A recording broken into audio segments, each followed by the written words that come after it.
ke-6.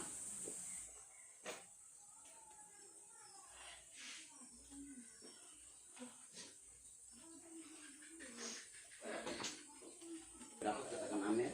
Amin. Baik, puji Tuhan. Kita akan baca bersama-sama. Filipi pasal 4 ayat yang ke-6. 1, 2, 3. Janganlah hendaknya kamu khawatir tentang apapun juga, tetapi nyatakanlah dalam segala hal keinginanmu kepada Allah dalam doa dan permohonan dengan ucapan syukur. Amin. Haleluya.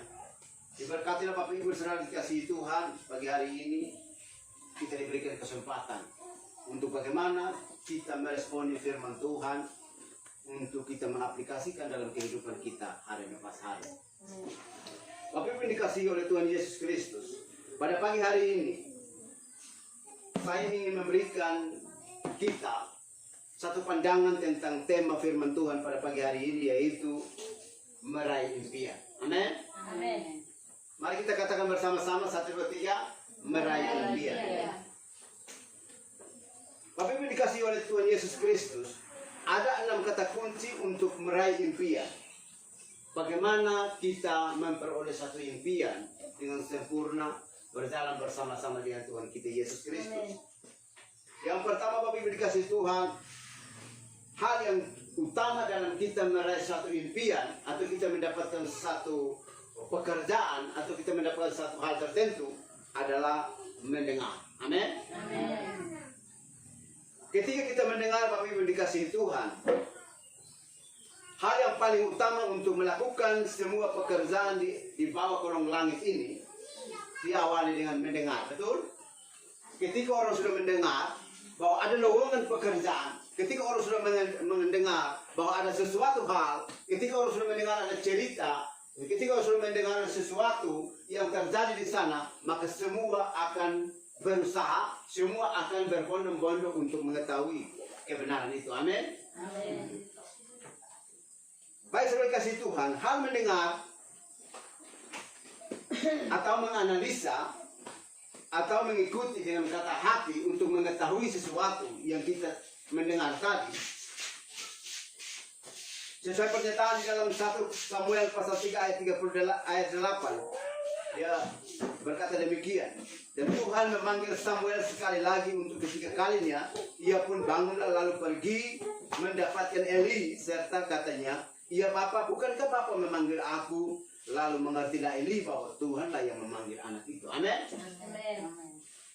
Ketika timbul dari satu pendengaran, ketika kita mendengarkan sesuatu, kemudian kita menimbulkan satu penasaran, kemudian kita akan berjumpa, atau kita akan pergi, atau kita akan berusaha, atau kita akan bekerja untuk mendapatkan sesuatu yang tadi kita dengar.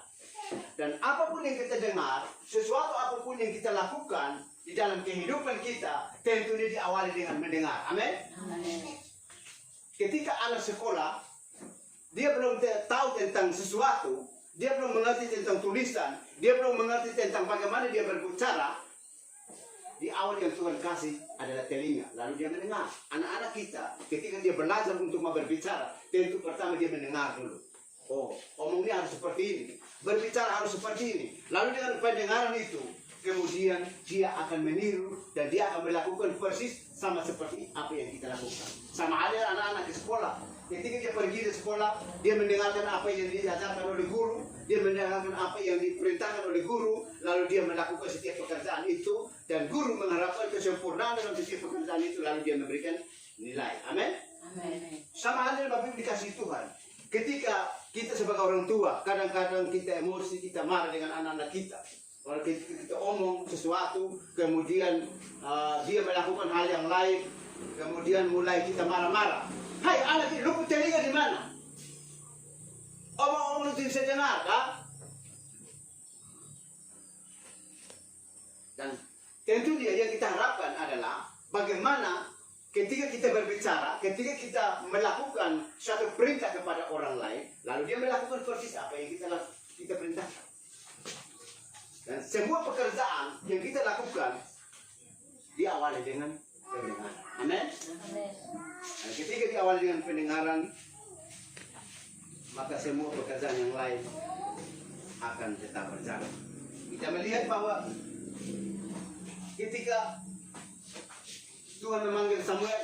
Samuel tidak mengerti apa itu. Dia berpikir, oh mungkin bapak di sebelah yang memanggil. Dia pergi kepada Eli. Dia tanya, apakah bapak yang memanggil saya? Kalau kita ikuti dari firman Tuhan, konteks dekat dari firman Tuhan Samuel ini, bahwa sebenarnya sebelumnya itu sudah 3 kali dipanggil oleh Tuhan. Tetapi hal yang ketiga kali ini, baru Eli mengerti, oh ternyata anak ini dipanggil oleh Tuhan. Amin. Amin. Jadi bahwa ketika kita melakukan satu pekerjaan, ketika kita mau melayani atau kita mau melakukan sesuatu pekerjaan, diawali dengan mendengar. Pendengar. Ketika kita mendengar, lalu kita akan melakukan sebuah pekerjaan tertentu. Dan Bapak yang dikasih Tuhan, hal yang kedua, orang kalau sudah mendengar apa yang dia lakukan, dia mencari. Amin. Amin. Hal mencari sudah dikasih Tuhan sama dengan melakukan satu pekerjaan, melakukan ambil satu tindakan, melangkah, lalu berusaha menemukan sesuatu yang tadi kita dengar. Amin. Amin. Bapak dikasih Tuhan, kami di rumah, kebetulan kami dekat yang jalan raya dan tempat itu rawan dengan kecelakaan. Kalau sudah ada dengar bunyi di sana, prak, kami semua lari keluar. Penasaran, karena ketika kita awal dari mendengar tadi, kita penasaran, kita harus pergi dan kita mau melihat sasaran itu apa yang terjadi di sana. Dan tentunya ketika kita pergi ke sana dalam sebuah kecelakaan, pasti bayangan kita itu mati, patah atau ini. Itu saja. Berpikir seperti itu. Oleh sebab itu, Bapak kasih Tuhan, hidup kita ketika kita diawali dengan pekerjaan, kita diawali dengan mendengar, kemudian kita akan melangkah kepada mencari. Ketika kita sudah mendengar, maka kita harus mencari. Apapun tujuan hidup kita untuk meraih suatu impian, kita harus mencari. Amin. Apapun tujuan hidup kita, entah itu jodoh, entah itu pekerjaan, entah itu pendidikan, entah itu apapun, kita harus mencari. Nah, orang kalau sudah mencari, baru dia akan memperoleh apa yang dia cari tadi. Karena dia awal dari mendengar, kemudian dia mencari.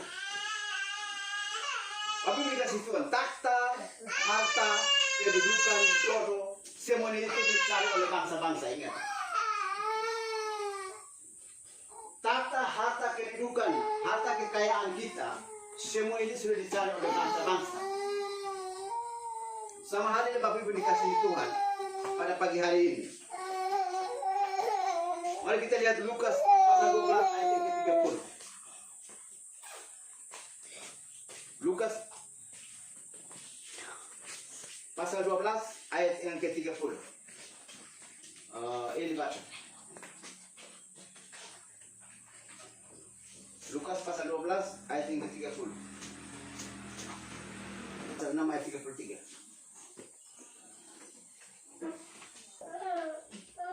Tapi kalau dahulu kerajaan Allah dan kebenarannya, maka semuanya itu akan ditambahkan kepadamu. Amin. Semua katakan amin. Bapak Ibu dikasih Tuhan, dua ayat ini ada kaitan, ada berkaitan di situ. Sekalipun pada konteksnya berbeda-beda, tetapi ada kaitan di situ. Mari kita lihat. Di Lukas 12 ayat 30 dia berkata, semua itu dicari bangsa-bangsa di dunia yang tidak mengenal Allah, akan tetapi Bapamu tahu bahwa kamu memang memerlukan semuanya itu. Amin. Kemudian Matius 6 ayat 33 dia berkata, tetapi carilah dahulu kerajaan Allah dan kebenarannya, maka semuanya itu akan ditambahkan kepadamu. Haleluya. Jadi harta, uang, kedudukan, kekayaan, keistimewaan dalam hidup kita yang kita lihat dengan mata ini, bahwa sudah dicari oleh bangsa-bangsa. Semua mencari. Tapi dikasih Tuhan, jangan jauh-jauh. Bapak Ibu jalan dari sini ke gereja, jalan sepanjang ini, coba ketemu anak kecil, orang besar, coba tanya dia.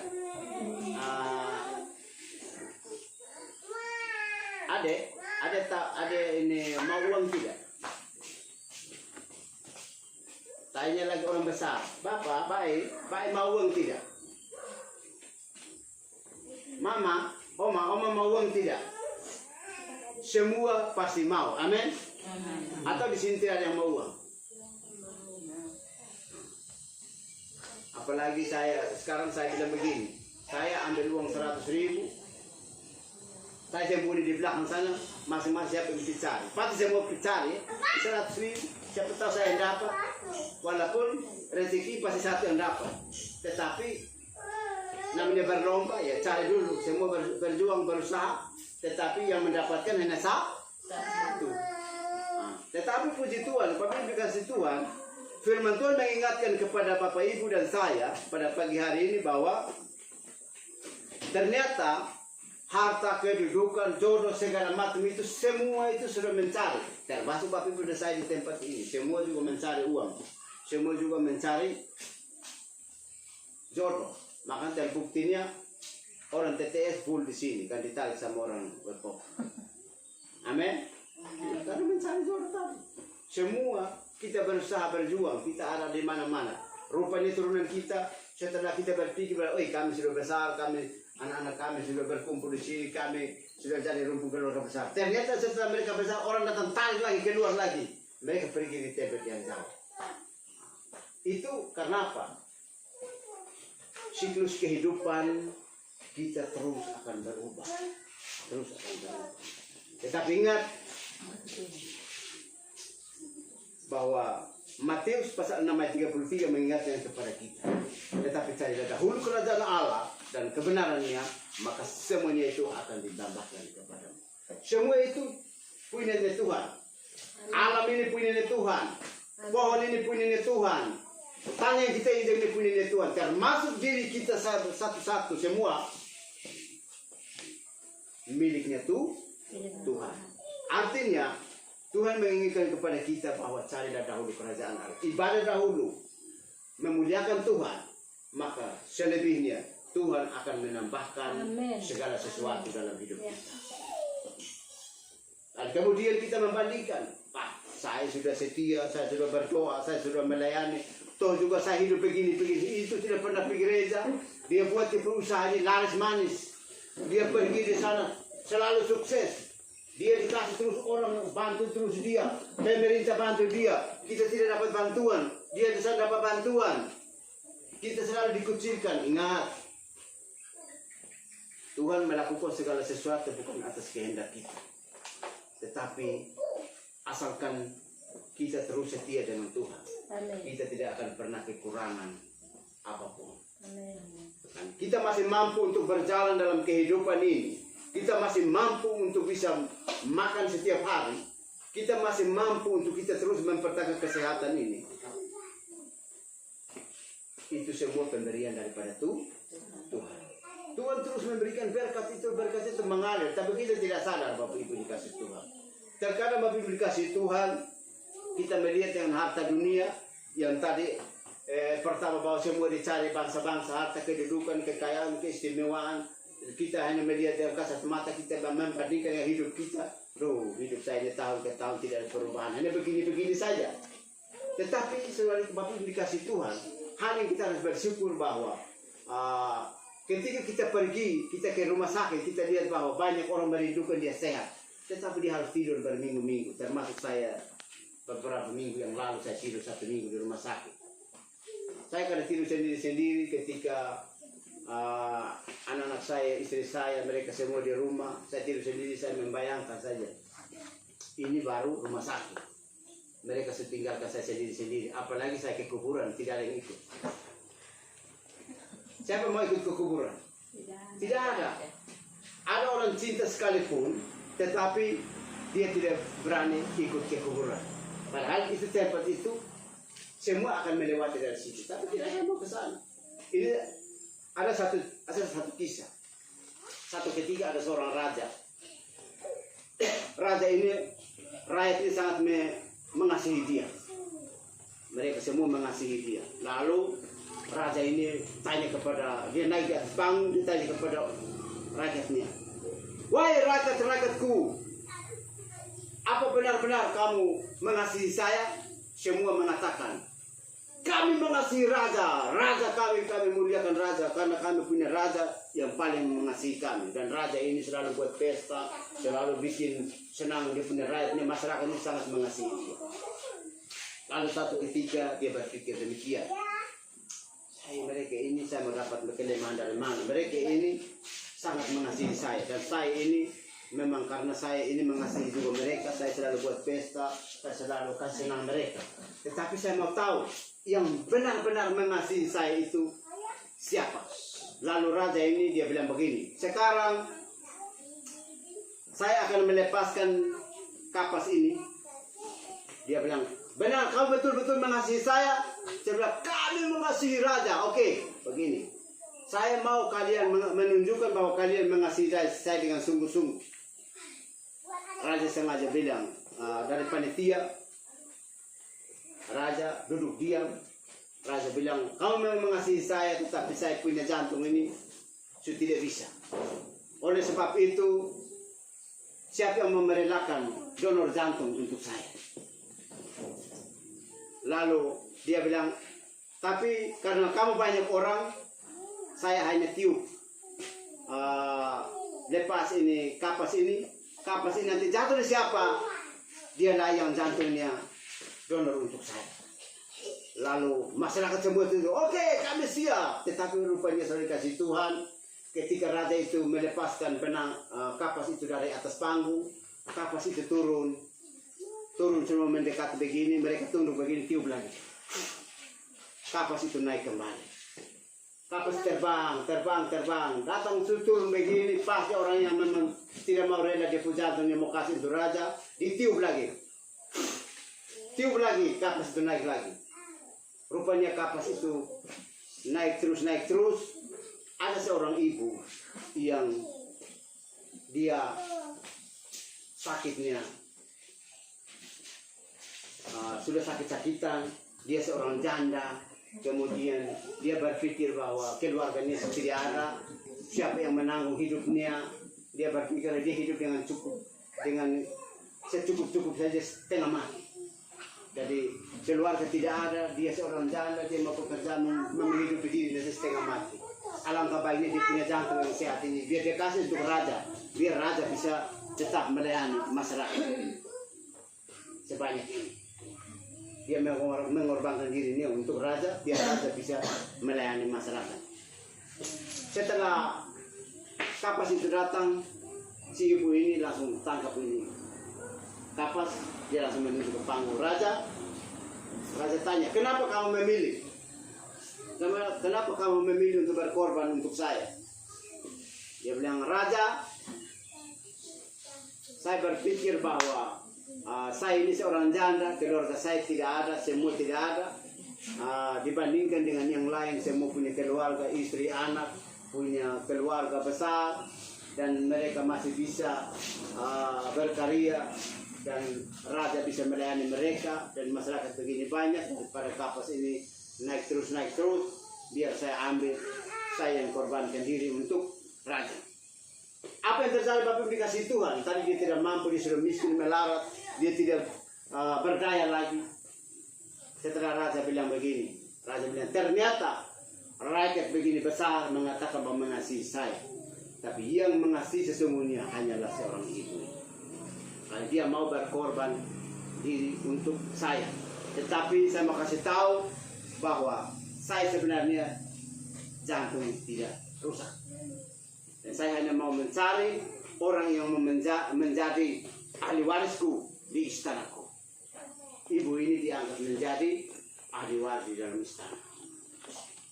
Jadi dia menjadi kaya raya. Amin. Nah, Bapak Ibu dikasihi Tuhan. Hal ini dengan firman Tuhan pada pagi hari ini mengajarkan kepada kita semua untuk kita mau mengerti apa maksud Tuhan. Kita berkorban dalam setiap minggu, kita harus beribadah, kita berkorban dalam waktu, kita berkorban dalam materi, apapun yang kita berkorban untuk Tuhan. Karena semua ini miliknya Tuhan, amin? Amin. Termasuk harta kekayaan kita miliknya Tuhan, termasuk diri kita adalah miliknya Tuhan. Sehingga apapun materi kita, harta kita, kita berkorban untuk Tuhan, amin? Amin. Dan Tuhan sudah janji bahwa pengorbanan kita tidak akan sia-sia ketika sangkakala berbunyi. Saudara dan saya, kita adalah miliknya Bapa di surga. Kita adalah milik Yesus Kristus yang telah datang menyelamatkan saudara dan saya, seluruh umat manusia, termasuk kita, Gereja Immanuel Okope.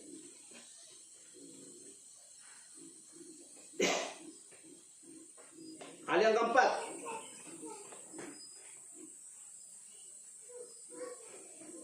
hal yang ketiga tadi hal yang kedua tadi mencari. Hal yang ketiga, menemukan. Orang kalau ketika dia sudah mendengar, kemudian dia mencari, kemudian dia menemukan. Apa yang kita temukan Bapak Ibu dikasih Tuhan?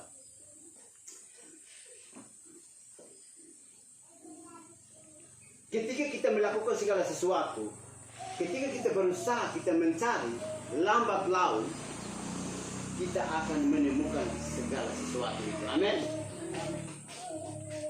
Apa segala sesuatu itu? Bapak Ibu dikasih itu, mari kita lihat.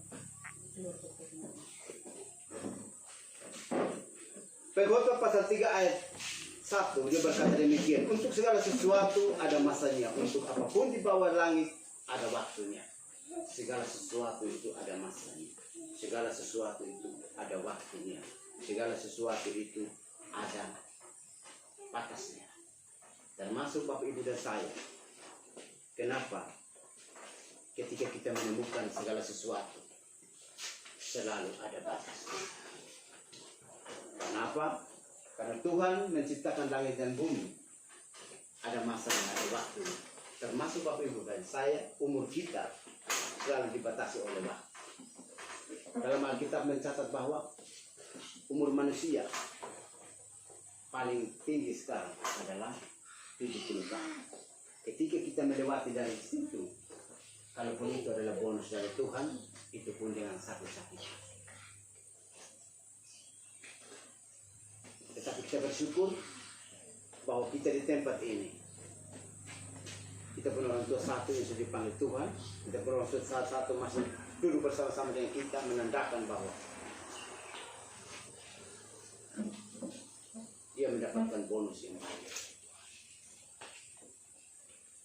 Dan setiap bonus-bonus itu memberikan contoh dan teladan bagi kita. Bagaimana kita menunjukkan identitas diri kita sebagai anak Tuhan yang setia terhadap kebenaran firman Tuhan. Dan apa yang kita temukan dalam kehidupan kita sehari-hari, apa yang kita temukan, karena ketika masa-masa itu, waktu-waktu itu datang, kita akan menuai hasil. Contoh, ketika anak-anak kita sekolah, kita tidak prediksi bahwa anak ini nanti dia akan jadi apa. Tidak. Pokoknya kita kasih sekolah saja.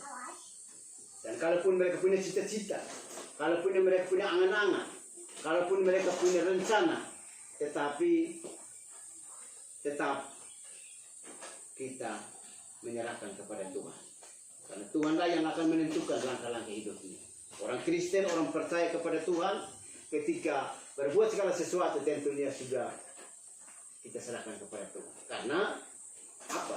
Ketika kita menemukan segala sesuatu dalam hidup kita, kita tahu bahwa segala sesuatu itu ada batasnya. Batasnya karena apa? Ketika dia melakukan satu pekerjaan, ada pembatasan-pembatasan, ada aturan-aturan. Ketika dia selesai pekerjaan, ada batas-batas. Kemudian setelah dia sekian lama dia bekerja, ada waktu untuk dia berhenti, dia pensiun. Dan bukan hanya itu, Bapak Ibu dikasih Tuhan.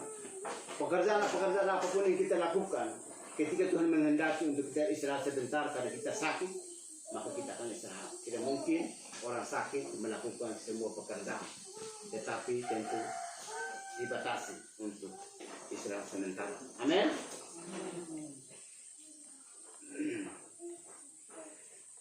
Ikut Bapak Ibu dikasih Tuhan, ketika kita menemukan segala sesuatu yang ada batasnya tadi, waktu tadi, maka kita akan bekerja keras atau berusaha. Amin. Kita akan bekerja keras dan berusaha. Setelah kita temukan apa yang kita cari, dan selanjutnya kita harus melakukan sesuatu atau bekerja sesuai target dan lain-lain. Dan tentunya kita tahu bahwa Tuhan memberkati orang yang rajin atau yang bekerja keras. Amin. Kalau orang pemalas, Tuhan tidak akan memberkati. Bapak Ibu dikasih Tuhan, berkat Tuhan selalu datang setiap hari, setiap pagi. Tetapi kita mau terima berkat Tuhan, kita bangunnya sudah jam 7. Orang sudah bangun dari jam 4 tadi, sudah terima berkat, sudah menyanyi, sudah berdoa, sudah bilang Tuhan, inilah kami. Sepanjang malam kami istirahat, pagi ini menjelang pagi kami akan melakukan aktivitas kami yang baru. Berkatilah kami. Tuhan langsung bilang, wah ini anak saya yang sudah berdoa. Ini berkat saya sudah turun banyak-banyak begini. Tinggal Roh Kudus arahkan berkat itu masuk di tangan kiri, tangan kanan penuh. Ketika kita pergi ke kebun, sahabat ubi begini, pikir tidak ada isi satu tahu begini, hai, ubi saya pikir tidak ada isi datang besar-besar. Karena berkat itu penuh di tangan tadi. Ketika kita pergi ke sawah sana, kita pergi, ini padi ini sudah lama, dia tidak pernah saya lihat kayaknya burung itu makan habis. Begini dia tidur semua dengan dia isi. Berkat-berkat yang tanpa kita sadari, tanpa kita duga. Karena kita sudah awali dengan doa tadi. Amin. Ketika kita berdoa, maka kita berbuat segala sesuatu pasti berhasil. Amin. Karena kita mengawali dengan doa.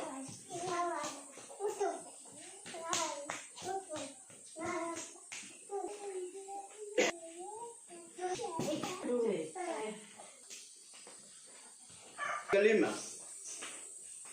setelah kita menemukan tadi, kemudian kita akan menerima hasil. Amin. Setelah kita sudah melakukan pekerjaan itu, kita harus menerima hasil. Itu mau tidak mau, karena kita sudah bekerja. Sedikit atau banyak, tentunya kita akan menerima hasil. Amin.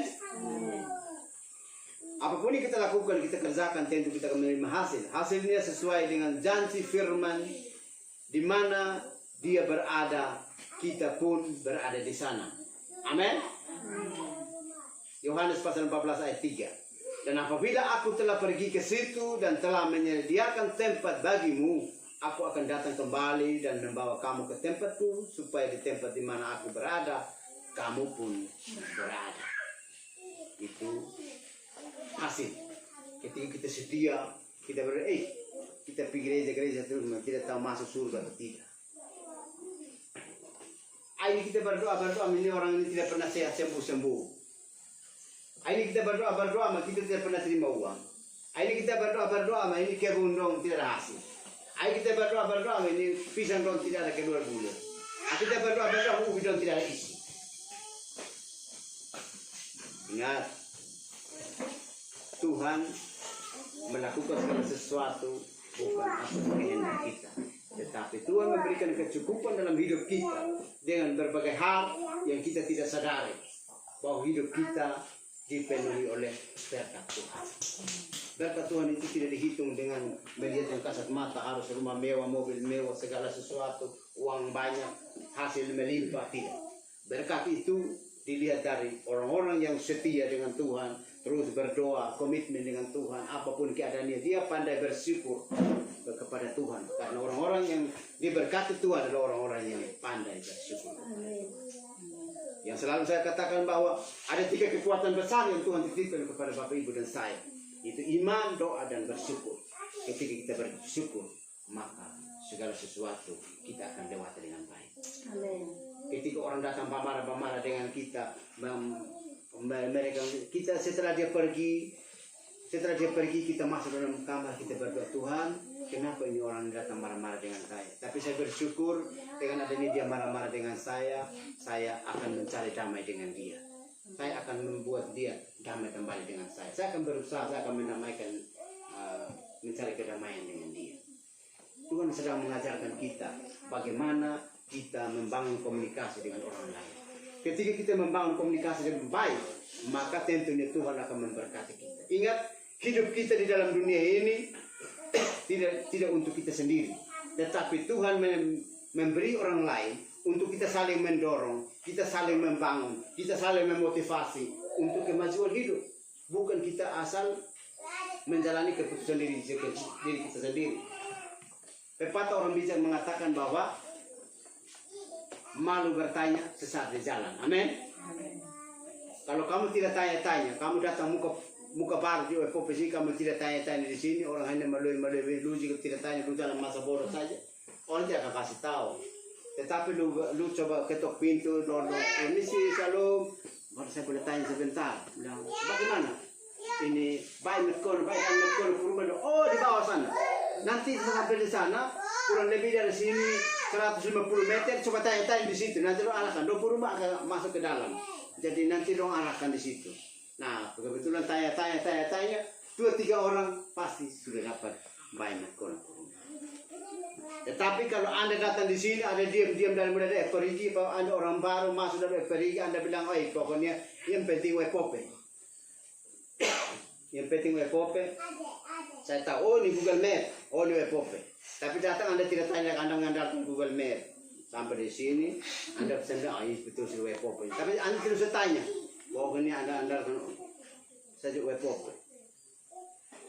Ternyata Anda tidak akan menemukan apa yang Anda harapkan kalau Anda tidak tanya. Tentunya Anda sampai di Google Map, Anda sampai di rumah itu betul tempat ini. Tapi coba Anda berdiri diam, tidak usah tanya. Tetapi minimal Anda harus keluar. Betul, ini rumah ini Pak dan sekolah. Ini betul, ini saya sendiri. Nah, sudah dapat. Karena diawali dengan bertanya. Artinya ada hubungan komunikasi, kemudian baru kita dapat keterangan bahwa betul apa yang saya cari saya sudah menemukan. Itu. Oleh sebab itu, Bapak Ibu dikasih Tuhan,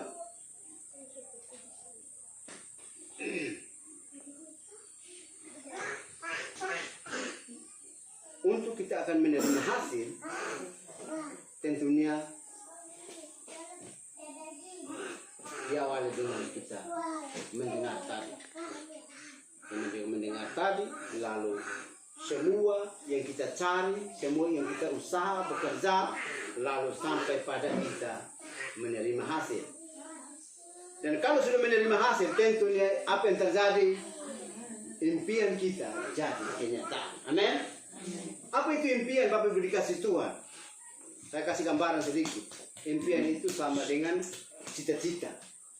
Impian itu sama dengan suatu mimpi, walaupun menurut kita bahwa itu tidak mungkin. Tetapi firman Tuhan bilang, menurut manusia itu mustahil, tetapi bagi Tuhan tidak ada yang mustahil. Itu anak Tuhan. Janji firman Tuhan itu iya dan amin. Amin. Oleh sebab itu Bapak kasih Tuhan. Dari kelima item yang kita lewati tadi,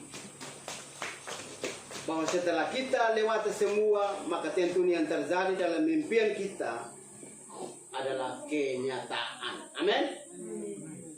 Kenyataan. Kenyataan apa yang kita dapatkan Bapak Ibu dikasih Tuhan? Kalau selama ini kita berdoa dengan sungguh-sungguh, kita setia kepada Tuhan dengan sungguh-sungguh, maka kenyataannya kita masuk surga. Tetapi kalau kita dengan main-main, kita dengan tidak serius dengan Tuhan, kita terus membangun permusuhan, kita terus menjauhkan dari firman Tuhan, kita terus menjauhkan dari jalan Tuhan, maka kenyataan yang kita terima adalah masuk neraka. Tapi dikasih Tuhan. Terkadang orang Kristen banyak bertanya, lalu dia berpikir begini. Dulu saya belum menjadi orang Kristen, saya belum orang bertobat, saya tidak pernah sakit-sakitan. Sekarang ini, aduh, ada masalah sedikit ini main sakit-sakit terus. Ada saja kendala, ada saja persoalan. Kenapa sudah dikasih Tuhan? Tuhan kasih seperti itu kepada kita. Karena Tuhan mengasihi saudara dan saya. Karena apa? Tuhan tahu bahwa pertobatan itu hanya ada di dalam dunia. Di sana itu tidak ada lagi pertobatan, tidak ada lagi, aduh minta ampun Bapak, ampuni saya. Ini saya punya salah-salah, tidak ada lagi apa pengampunan, tidak ada lagi di sana.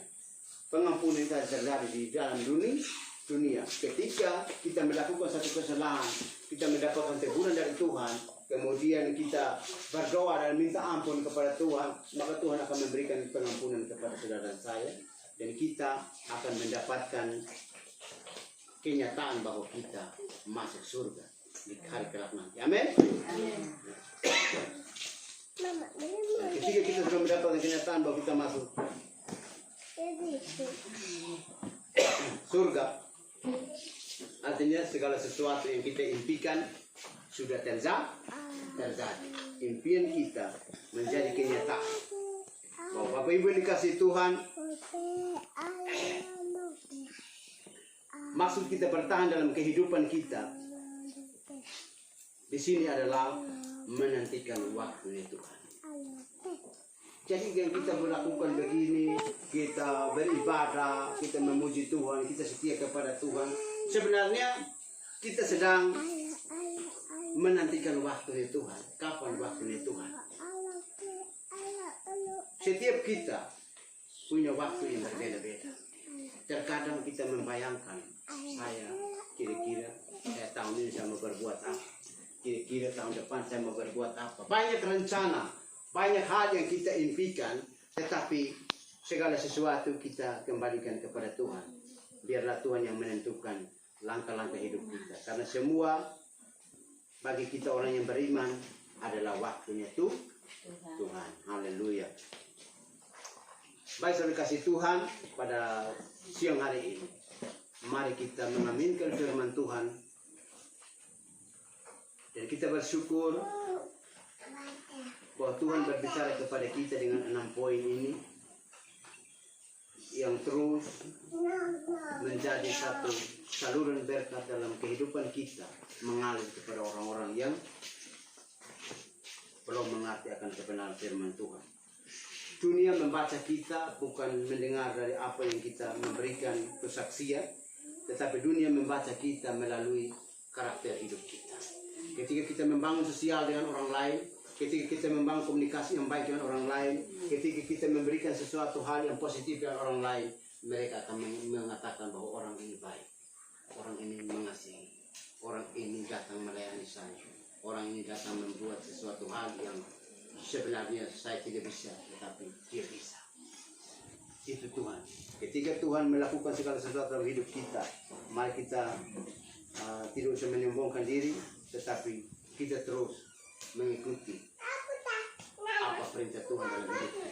Terus berdoa, meminta hikmat dari Tuhan untuk kehidupan kita hari lepas hari. Mari kita tunggu sejenak, kita merenungkan firman Tuhan.